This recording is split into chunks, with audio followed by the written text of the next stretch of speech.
I'm Oshors Williams. I'm the Assistant Director of Education at the Professional Footballers Association.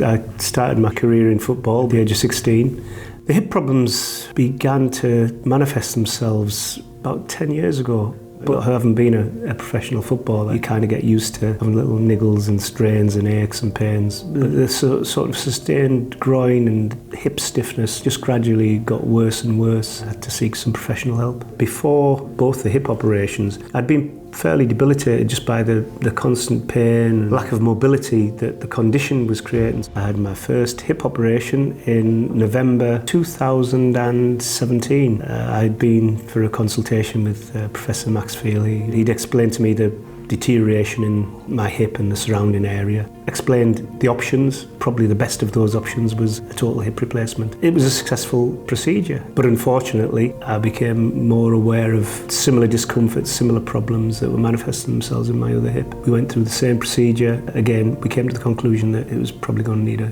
total hip replacement. Professor Feely explained that this would be slightly different from the previous operation, that it would be assisted by the MAKO technology. In terms of the procedure, the medical team were very reassuring, very relaxing. The procedure itself was fairly straightforward. Post-operative, my recovery was better than when I'd undertaken the first procedure. This second one, everything seemed to go particularly well. I was able to leave the hospital after 3 days. When I got home with my wife, I was given a regime of exercises. Immediately I was able to walk as soon as I left the hospital, but I was able to shed one of the sticks quite quickly. That enabled me to get out and about and do quite a lot of walking. I felt that the whole recovery seemed to be just a little bit more accelerated, a little bit less discomfort. Another point, in terms of my pain control, I was able to use what I would consider to be minimum pain control.